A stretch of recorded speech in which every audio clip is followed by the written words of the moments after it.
we're joined by Thea Li, Senior Manager of WeWork Labs in Shanghai. Okay, now we can start. Thea, so it's really great to have you here.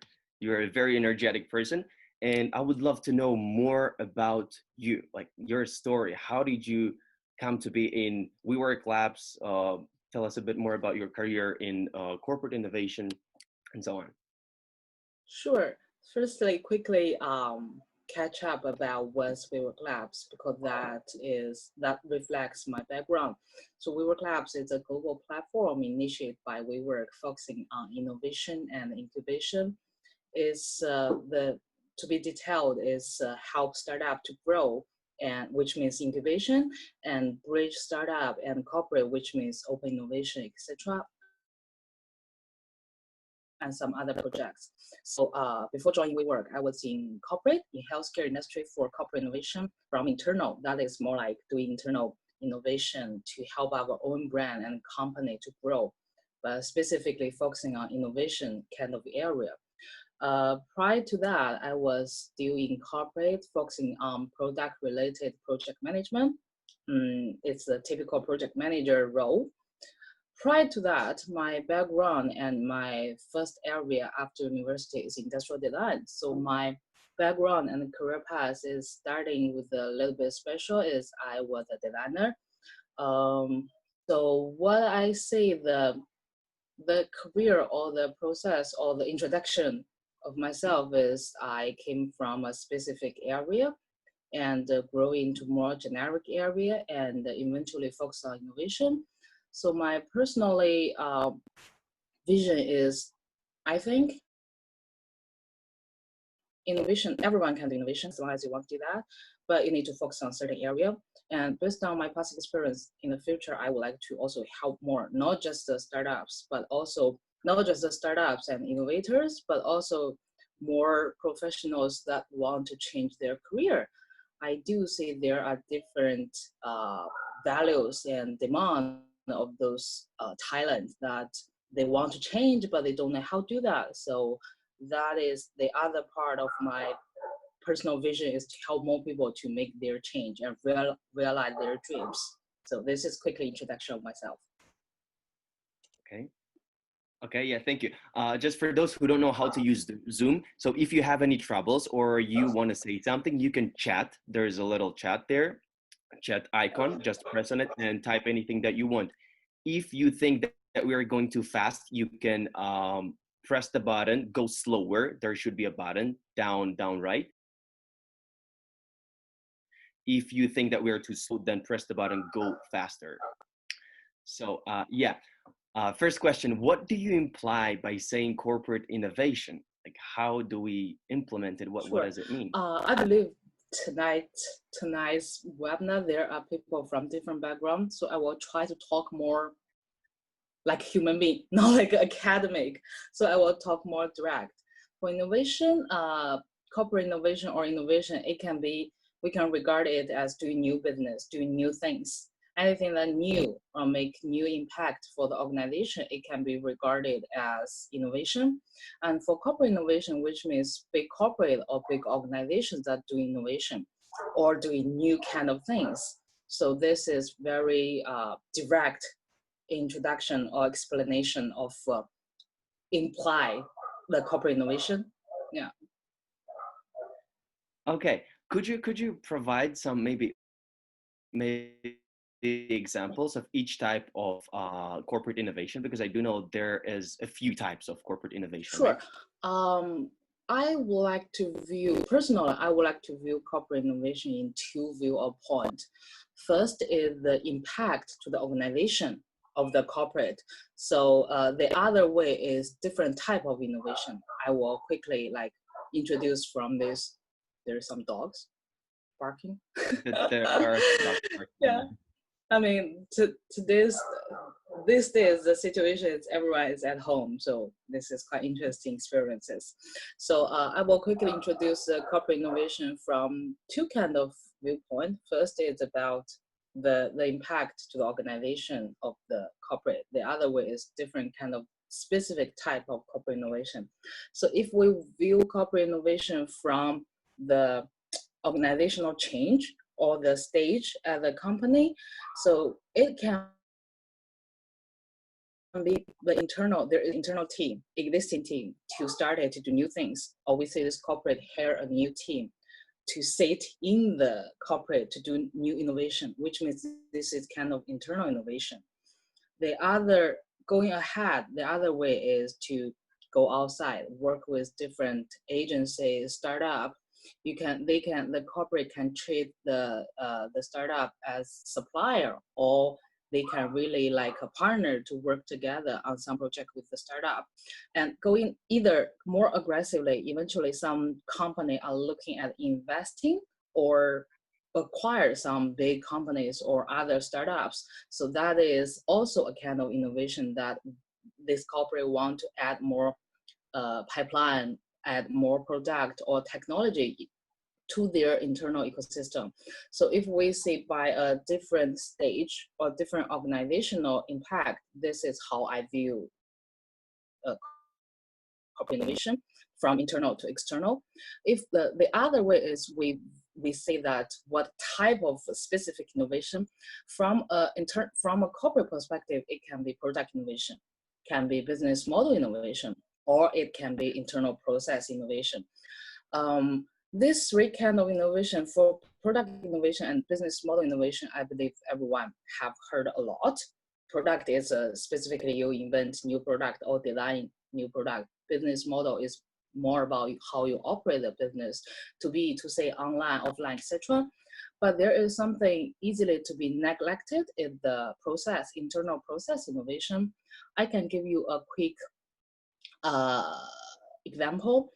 Like when I was in healthcare industry, so we normally majority of healthcare, the big healthcare industry is to hospital, sell product to hospital directly. So when I was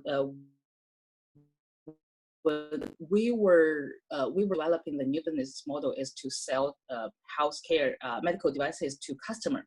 So even to say is very normal to everyone, but for the healthcare industry is not normal. So it's quite new for the company. After we developed all the model to say, and even eventually we decided to sell it by e-commerce channel to online. But the company internal, the departments are not ready for this kind of model. Why? There is two specific departments like purchasing, supply chain department, and some factory or we say storage department. Their model is more to be. So they're all the system, the purchasing system, buyer system, different kind of things is not suitable for this model. So we need to drive the internal process change for this kind of innovation. So that is a specific kind of innovation. Yeah. I'll interrupt. Go ahead. For a second. So you mean that you started, first of all, you were focusing on B2B, right? Hospitals. And then you wanted to do it B2C, selling healthcare products directly to customers, right? Yes. And the company was not ready for that. We can say it is something meant to happen. We decided to go this way, so we need to identify what kind of things need to change. And in the middle, of course, the internal process and the departments also need to change along with not change, it's add new capability to deal with this model. Okay, so was it successful? Have you actually managed to change the internal processes?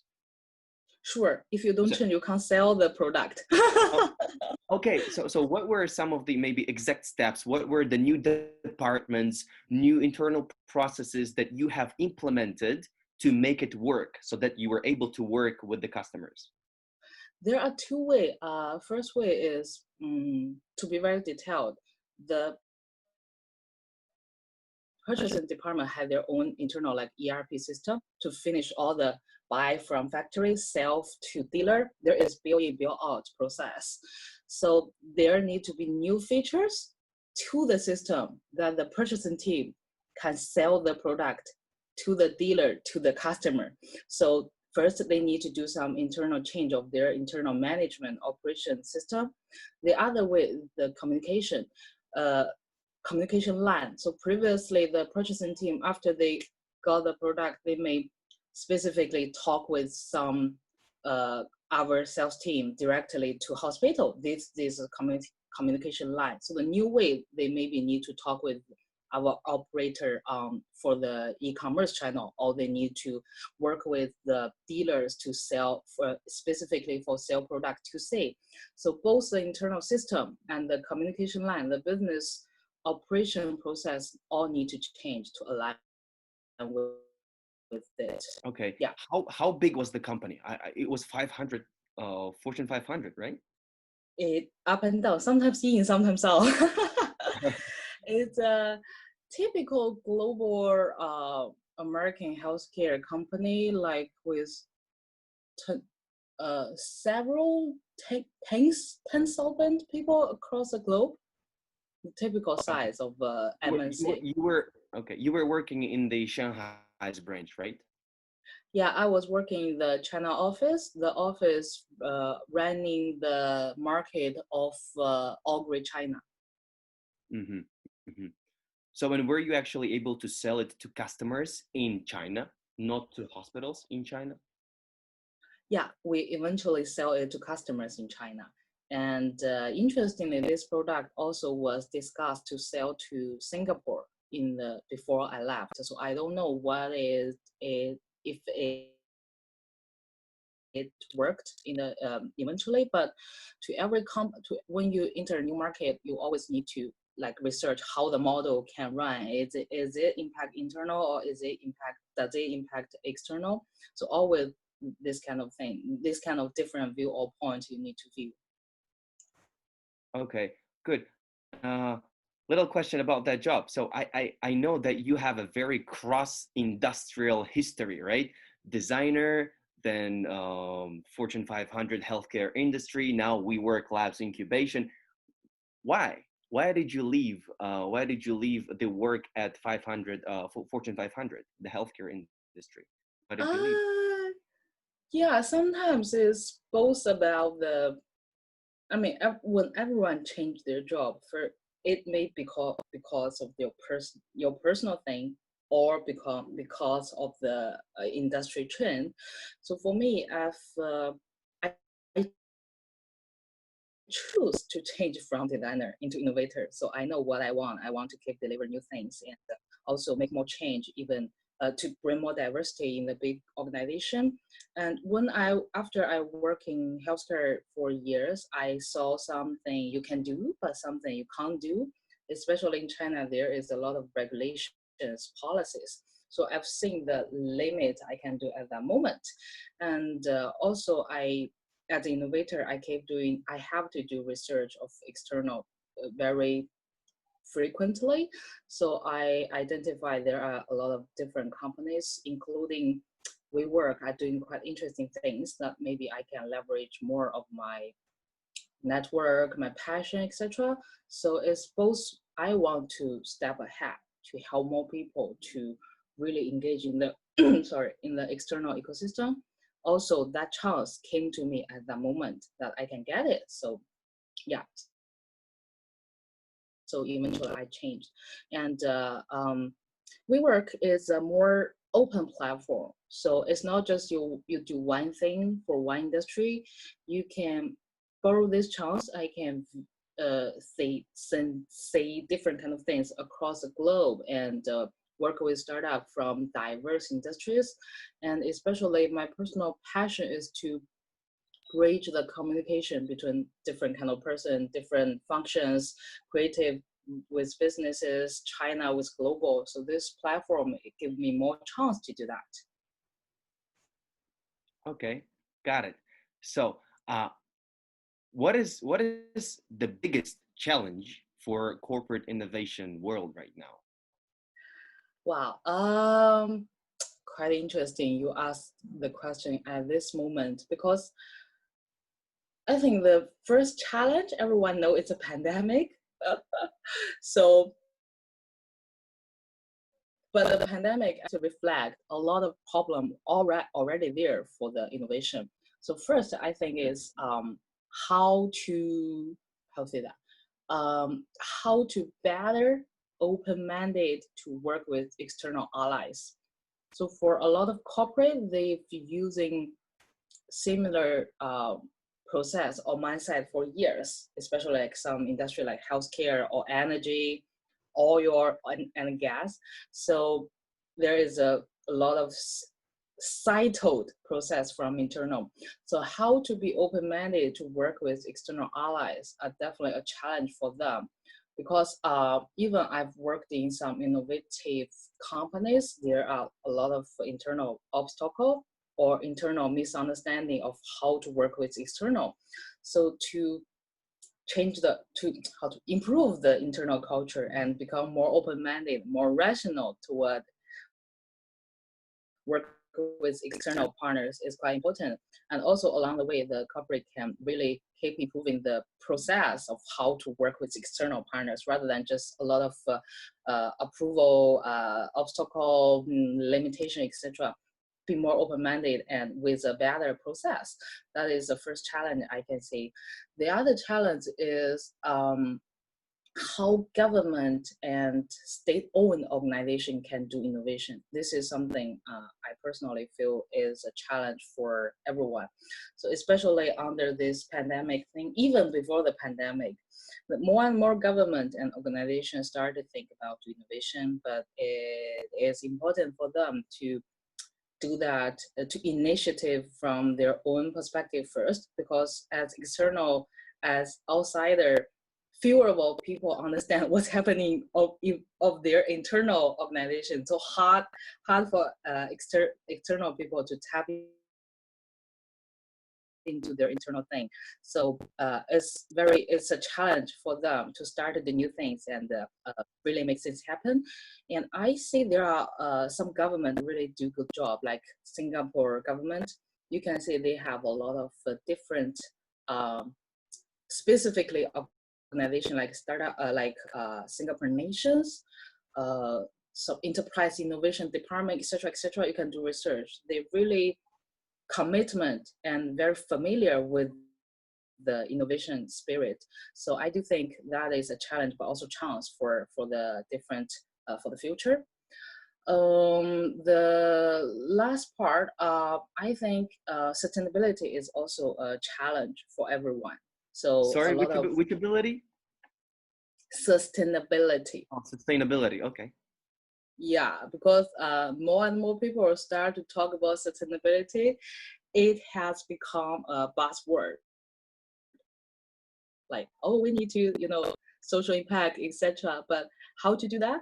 How to really make impact? How to not just make it as a branding thing is quite important. And you go ahead. What do you want to? Do you want to ask something? No, I just there was an idea that slipped through my mind. So you're saying that governments have to become more innovative, right? What about, like, take a look? Let's talk about the negative thing. I know it's negative pandemic, but China, the Chinese government was so successful in tracking all of the cases, like the confirmed cases, the suspected cases of this disease, so well that it managed to just get rid of this disease in like 2 months, right? So, but the rest of the world is still struggling on tracking these people down. Like, how? What was the? I think there was some innovation. How were they able to track all of them and so fast, so quick? Okay. First, we have Alibaba. Yeah. Just kidding. So that reflects one thing that we've done, online transformation, digital transformation since years before. So we have strong infrastructure of tracking all the things.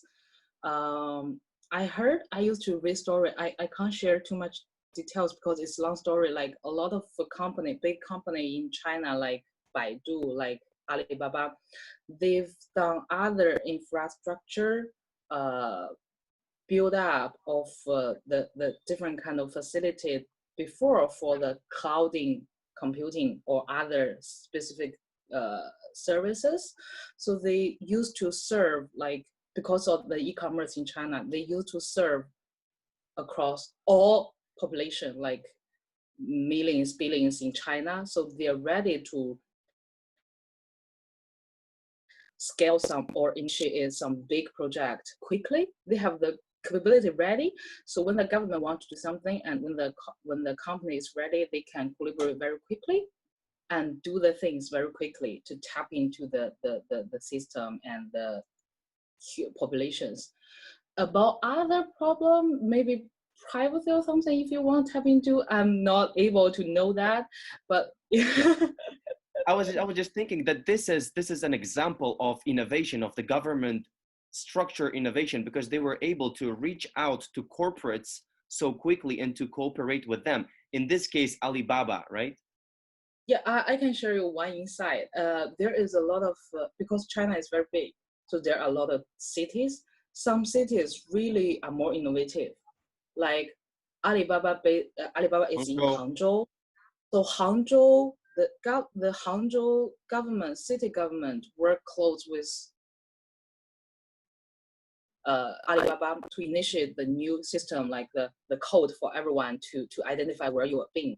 So after they initiate this, they set a model for the rest of the country. So other cities, other companies will have a direction to work on. And eventually the state government, I mean the China government, also borrow their model to pivot it into a national initiatives. So the autonomy of a specific city to do innovation is quite important. It's also quite important because they can be more agile, make things happen, and become a model for the rest of the country.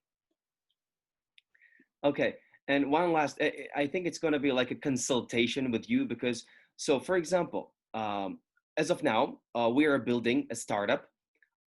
It's a SaaS startup in beauty industry. Like we are developing an app for beauty salons and masters, like doing nails,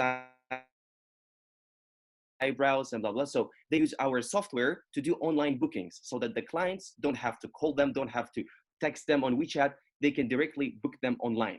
So everything is like automated.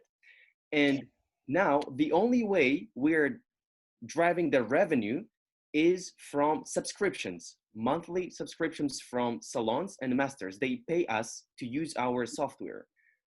In the future, we want to regrow into a marketplace like Dazhong Yinping, you know, Dazhong Yinping Mm-hmm. is more for restaurants. We are like, this is an analogy. We are more for the beauty industry. Like you get into this marketplace software, you see all of the beauty salons, you see all of the masters. So, and now I'm thinking, what would be the other way to drive revenue for us? I can think of ads. I can do the ads, for example, right? I can put some of the salons three on top of the search, right? Because they pay me for that. That's what Dazhong Yinping does sometimes, because if you pay to Dazhong Yinping, then you are on the top of the search. So, okay, I know this one. Is there any other way to drive the revenue in this kind of example? I know it's very difficult to convey the whole idea in 1 minute, but still. There are two things in my mind. First, as you mentioned, ads is quite important. So you can learn from other platform Competitor. like Google Ads or YouTube how they do the growth hacking of ads businesses. That is definitely a thing that typical every subscription platform need to think about the it's kind of SEO related mindset. So that is direct. But second, what I want to share is maybe you need to think about how to design your business portfolio in the future, because even for that they're into the Meituan group. So I believe the 大众点评's business model can leverage synergy with other business model within the group, like their consumer database become the revenue or the chat or the customer base for other businesses, and work together they grow more revenue.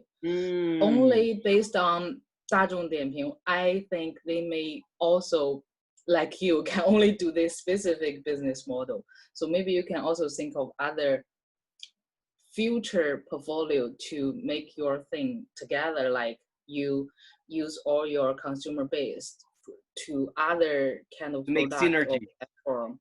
Yeah. So Okay. stand only is hard to think of new idea at this moment because it's a quite typical online business like this. But you can do some research. Yeah, it would be great because, you know, like startup and we're getting this subscription, it's not enough. We want more, you know, we want more revenue. Every startup needs more revenue, right? To reinvest and grow. Yeah. So now, okay, yeah, go on. One more thing I can share is you can read for Y Combinator, the global incubator. They have this online startup business school. You can check on their online businesses. There is one online platform. They have one course is talking about growth hacking. So you definitely can learn because they've tried all kinds of business models. So what they share is some common sense that can help everyone. One insight from my co-founder, what we decided to do is, because we don't really know the price, what is the value that we are bringing to beauty salons and to masters, and we put the initial price at $8 per month. And now we're thinking, okay, no, it's not enough. We have, like, in order to go up to like really big figures, we have to subscribe a lot of salons and a lot of masters. Now we need other streams of revenue. And one thing from Y Combinator that we learned is that now we shouldn't make our pricing packages available for everyone on our website. We should make it closed because we're starting. And what we do is we take a selected group of our leads, potential customers. We tell them, okay, $8. Then we take another group of these leads and we increase the price 5%, 5%, and we go and increase. And when we have more no's than yes, then we say, okay, we stop here. This is our sweet spot. So that was the idea of Y Combinator. And totally. We're going to be trying. I think that's quite important because from some sneaky point, if you share $8 to everyone, when you when you lift the price, it's hard to get everyone to say yes. It also impacts your reputation. That's what I was afraid of. Reputation. So you said it was $8. It was on the website, and now it's 10. How come, man? Yeah, but also another insight, when you're at very early stage for your startup, you care about your reputation, but also you don't need to care too much of your reputation because you don't know where your company will go, what your brand will be pivot into. So you can try more brave. Okay, yeah, we will definitely. So now talking about startups, I know that you're the senior manager of Incubator, right? So how does a day of a senior manager of Incubator look like? Yeah, it's quite interesting because we started WeWork Labs like 2018. Back then we refused to call ourselves Incubator. I'm sorry, yeah, you're a platform for early stage startups. It's fine now. It's fine now because we eventually we accept because why we refused, because we thought we are kind of different. But why eventually we go on saying like this, because we are something, we have shared models, so you don't need to apologize. When we just started, why we think we're different, because we very first point, we don't take equity. So which means we are not accelerator or incubator to push you in 3 to 6 months like normal incubator. So we don't call us incubator, but eventually after the platform is developing day by day, we grow really more and more professional. Then actually lately we just call us the non-equity taking incubator platform, etc. So this is also an evolution for the business model. So the day of manager for WeWork Labs will be several points. So because the aim or the final goal is to help startup or corporate incubator to grow. So our daily life is, first, we need to satisfy the startups real-time demand. Like some startup, they want to, very direct, they want to hire some more people. How I can introduce a better platform for them to hire or partner. Some startup I need to talk with some investor about some insight. They need a mentor with investor background. Someone is like, I need to learn about growth hacking, or I want to talk with some fellow startups about growth hacking. So to understand and satisfy their real-time demand is the first top priority. Second is some regular programming. So for like every project, incubation project, we deliver different content and courses, webinar to the startup to help them to grow. So to design the programming, to introduce new hoster or speaker for the programming or the agenda, everything arrangement, that is quite important. It's daily work. Then there is the other part is scouting new promising startup. Because there are all kinds of startups in Shanghai, in China. So we also need to scouting new promising startups. Oh, scouting. I've got it. Yeah. It's kind of scouting is more professional active for us is to reach out and identify and find the interesting new startups and talk with them. Even they didn't really join WeWork Labs, eventually we become connected. So it will help for all kinds of things, even introduce them to our existing lab startup members can also helpful. So that is part of the work. The final part, very important, is to learn, keep tracking, keep researching about external regulations and some new partners, because the regulations can impact the business of the startups. And in China, a lot of regulations can also help startups, like the benefit, the award, the support from the district government. So to understand that, it's quite important. Partnership is to build more allies that we can work together to help startups, like some investor organizations, some other incubator accelerators, some corporate that are willing to work with startups, or some other different kind of organizations that we can work together to help startups, universities, etc. So the partnership is also quite important to build up the community and the platform, because we call us platform. And beyond all this, the mindset is connect the dots. It's always connect the dots. The demand, this demand, that demand, this partner, that partner. So identify the business problem of the startups and connect the dots with others is always the key point of this whole thing. Okay. So how many startups do you have now in WeWork Labs? Let me have a.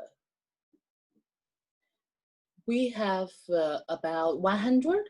I can't give you exact number. That is kind of confidential, but yeah, about 100. Okay. In Shanghai. In Shanghai.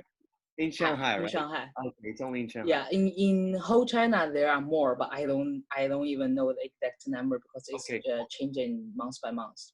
What is the ratio of the foreign startups and Chinese startups? Is it confidential? Oh, this.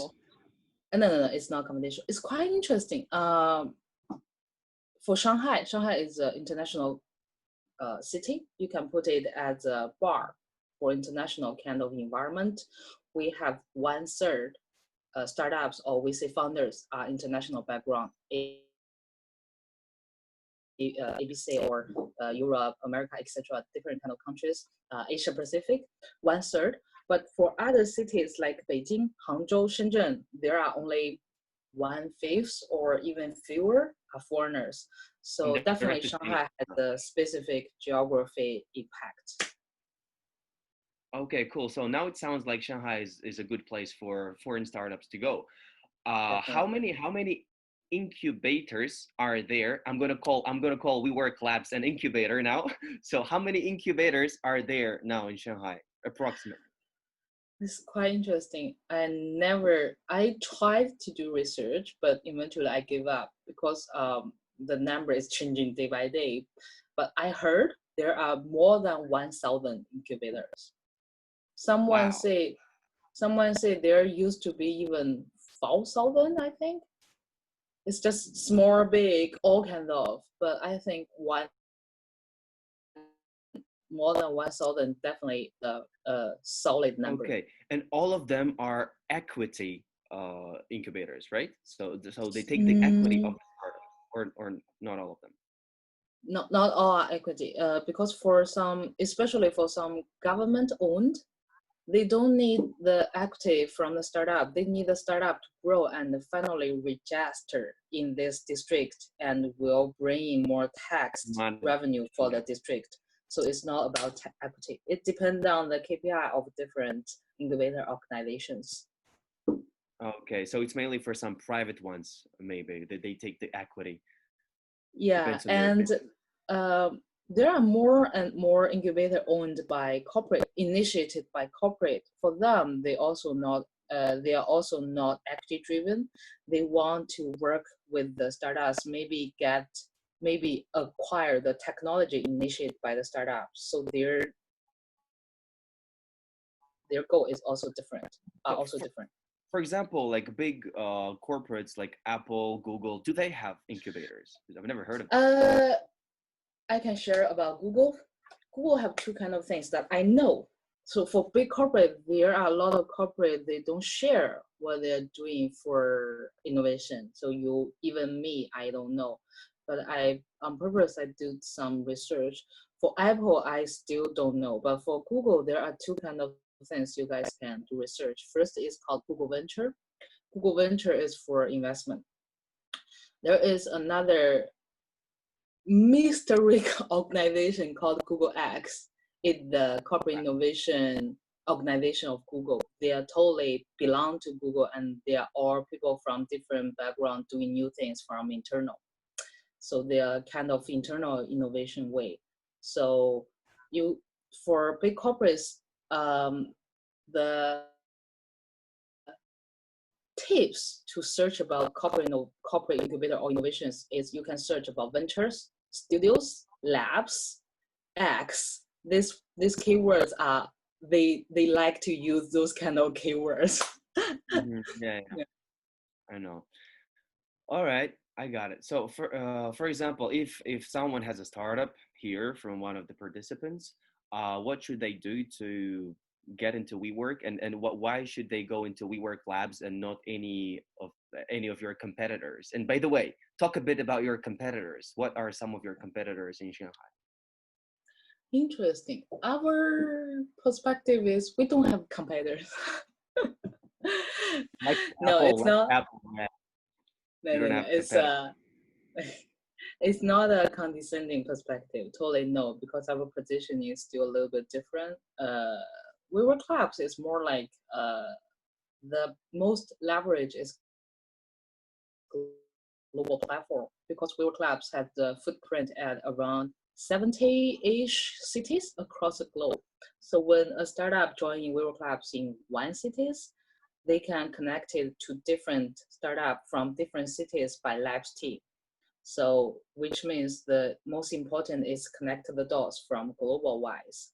That is the leverage of WeWork Labs. It's not even about investment or about the short-term growth. So it's Community. still different. Yeah, kind of global first is global platform can easily connect with different startup ecosystem or expert startup ecosystem expert in different cities because WeWork Labs has labs team at different cities. Second is about we are more WeWork Labs is more community driven rather than investment driven. So when startup join in, they are they are encouraged to talk with other startups or reach out to external other countries' resources and to help each other. This is some spirit that very nurtured and focused by WeWork. Yeah, this is very Is there an important. example? Is there an example of a startup, for example, joining you in Shanghai and then reaching out to any other corner of the world and getting some necessary resources or some necessary partnership from that? Is there such a Yeah, case? sure. We have this is quite interesting example. So there is this startups. There is this startup originated from New Zealand, but by Chinese background founders. After they are more solid in New Zealand, they decided enter China market. When they enter China market, they joined WeWork Labs in Shanghai. And now they are also expanding their business in the US. And in New York, WeWork Labs have a vertical labs, not generic one, open to all kinds of industry. That one is focusing on consumer goods, consumer industries. So that lab's called Consumer Labs. So the startup in Shanghai got connected by Labs team to the consumer labs in the US. So they will go on discussing about how the brand can expand more in the US market. So this is definitely how labs can connect the dots in different countries, because as specific countries, WeWork Labs also have more vertical ones. In New York, there is consumer labs and food labs. Food labs is focusing on F&B. There is prop tech labs in Israel because there are more experts there for that, and also blockchain vertical, other vertical, etc. So it's not just about the global footprint,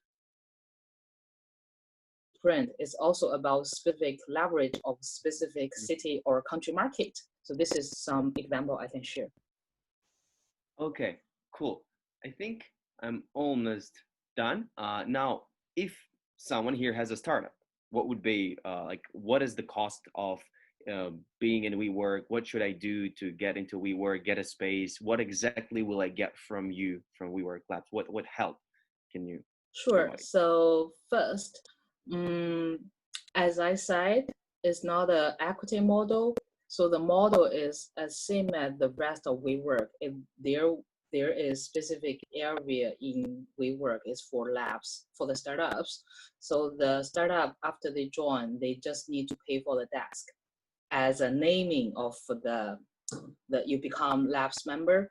They will have fixed desk, and based on that, labs team will provide different kind of resource and support for the startups.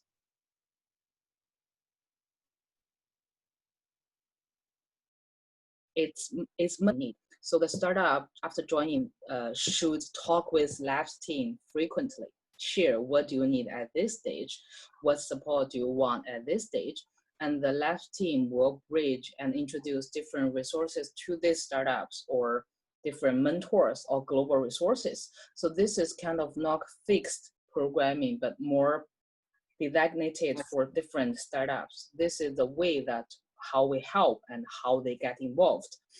If the startup is interested, we have specific people focusing on like the pre-join process. So I can introduce the startup to them, and they will talk about your demand, how to sign the contract with WeWork Labs, how to join in which one in Shanghai, etc. Okay, yeah, cool. You could actually send it into the group that we have created for WeChat. Right. You can send like what they can do if they want to join.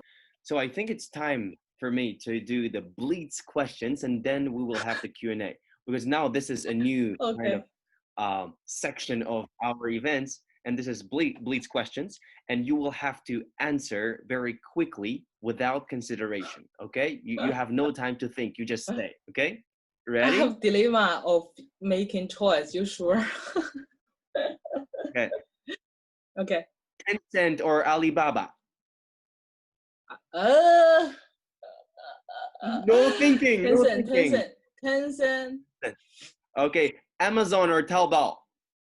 Amazon. Hot pot or pizza? Pizza. Italian style. I can't deal with US style.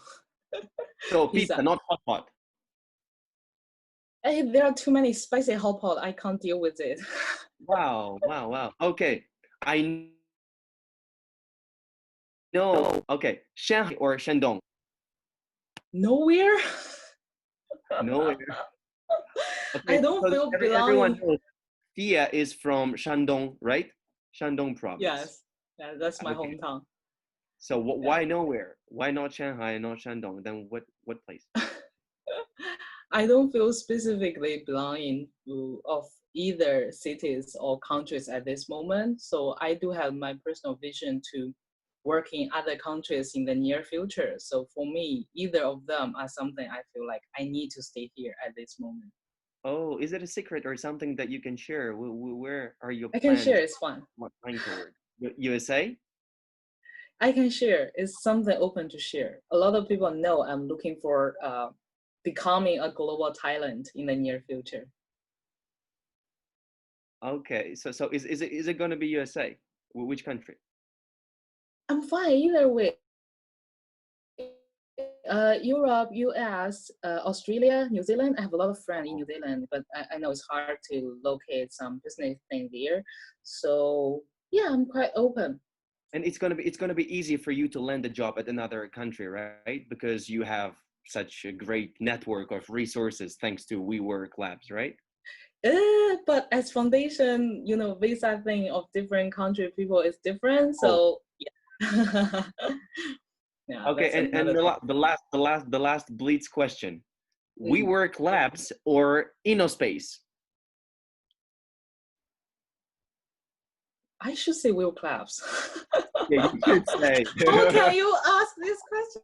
I was like, why asking? That was the idea, but you were still thinking for a while. Oh, All okay. right, all right, Okay. guys. We still have some time for the Q&A session. So if any of you has any questions for Thea, now is time to ask. You can unmute yourself and ask a question. Feel free to ask, or you can just type in the chat box if you have a question.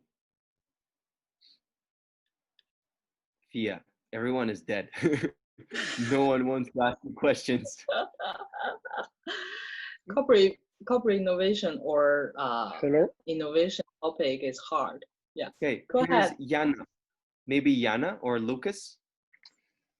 Yes, I had a question. So first of all, thanks for this very interesting talk. So my question is, due to your daily work, what industry is the most innovative from your perspective and experience? Let me have a think. It's interesting. I can share with you from both trendy perspective and okay. So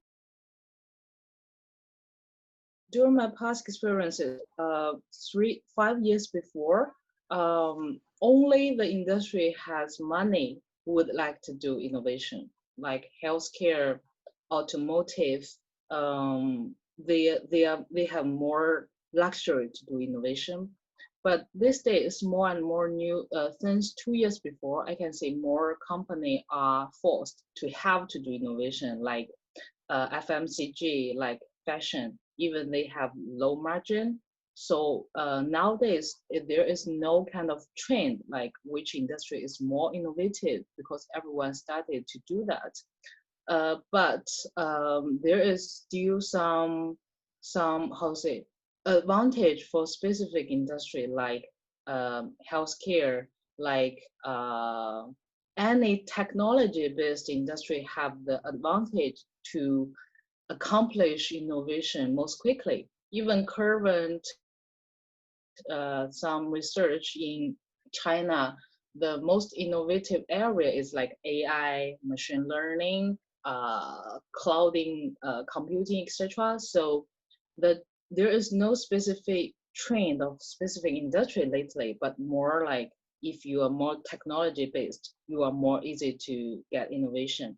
And also for some industry with lower, how to say, intro barrier, like if it's either you jump into the industry like FMCG, then you are easier to realize some innovation because people are more open-minded. Yeah, this is something I think is a point. Thank you. Okay, there are some questions from Ricky Han. Is WeWork in Xi'an also an incubator? So I think the question is, does WeWork have labs in Xi'an or not? There's no WeWork Labs in Xi'an, but I know WeWork Labs is developing new online or community membership, like for the startups not based in the cities with WeWork Labs. So that I think that will come sooner. So can connect you when that kind of model is ready, because it's not desk-based. So it's WeWork need to invent that kind of model. And I can also connect you guys with global WeWork Labs community. They're even more flexible because everything is online now. That's a good example of business model innovation. You're bringing everyone online. Yeah, totally. And So making startups always need to be ready. Yeah. Fantastic. So I have one. Can you tell me about basic mistakes that people make when they start their innovation? Okay. A question from Yana Bravlova. I have a question. Can you tell us about some basic mistakes that people or companies make when they start their innovation program? Yeah, totally. I have 2 points, I think. Let me summarize in my brain. First is about commitment. A lot of companies like, let's not try. If you with this kind of commitment, easily you will cut this department 2 years. After 2 years, I saw a lot of cases like they started this innovation because everyone's talking about innovation, and after 2 years, when the board member can't see the revenue back, they decided, okay, we will cut this department. You can search online. There are a lot of these failure stories. So you can think like, okay, I'm ready to I'm ready to fail because innovation, you can't guarantee innovation to be successful. But first, you need to be commitment. We are like, we will be innovation, but we were ready, it may fail. So this is quite important at the beginning, or you will be somewhere in between. This is very important from my experiences. The other part is become, humble or open-minded. A lot of corporate this is about personality, it's about people. So you need to be open to hear different ideas. Sometimes even some people say, I do innovation, but you still hold your own ideas toward everything. This is really, people need to look at themselves. For example, a lot of people think I'm 20-ish, but actually I've worked more than 10 years for my work experiences. So this is some judgment you easily to have when you look at one person. That is also reflect when you look at some new ideas, some business models, your partners. So to be open-minded and humble towards new ideas is quite important. So this too is really, I think, basic. In Chinese, would it be like 接地气, like down to earth? You have to be, down to earth, and also break some stereotype. That is kind of like that. Yeah, definitely. Okay. Any other questions? Okay, I think we are done with the questions. I think we can try something new right now. Thea, if you have to leave, you can leave us. Thank you for this great story that you've told us. I want to try a new thing, breakout rooms. I don't really know if everyone can unmute themselves and talk, but as far as we don't have this networking part in the beginning of the event, because it's not offline, but we usually always used to have this networking part where people used to talk to each other, exchange ideas, because that is like the sweet spot of any community when you talk to each other. But now here you just chat in the chat. It's so boring. So I'm going to try breakout rooms. Thea, if you want to join us, you can join us. If you want to leave, you can leave. Yeah. Understand. Sure. I think I can stay because this sounds very engaging.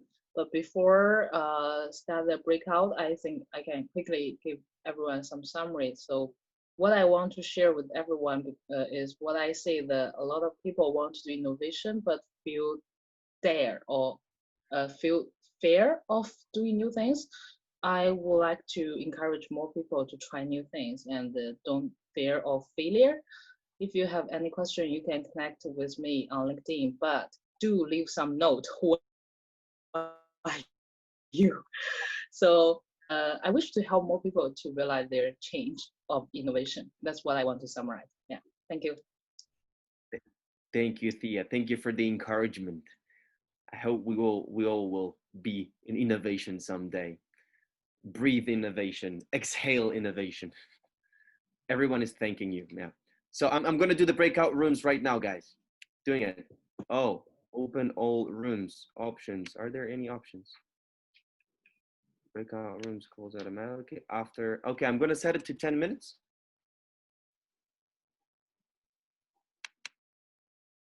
10 minutes.